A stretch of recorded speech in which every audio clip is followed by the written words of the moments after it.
Ukuqala kokuhlakanipha ukufunda uzehlise. Uzehlise uxolise kulabo obonileyo. Ngoba ukuxolela nokuxolelana kuyicala elingapheli, kuyicala elingaboni. Yingakho sibe sibhekane nezimo zokuthi kuthiwa idlozi lidinga inhlambuluko nokuxolelana. Kusuke kuqale la emhlabeni bengazwananga besaphila, bangaxolelani baze bawelele ezweni elingaphesheya.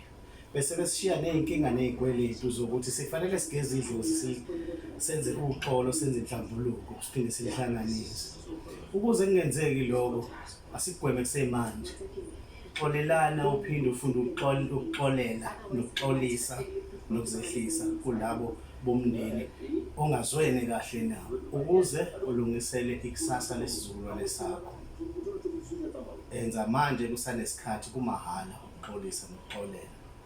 Kodwa inhlambuluko nokugeza idlozi nokulihlanganisa kuyimali, kuyabiza.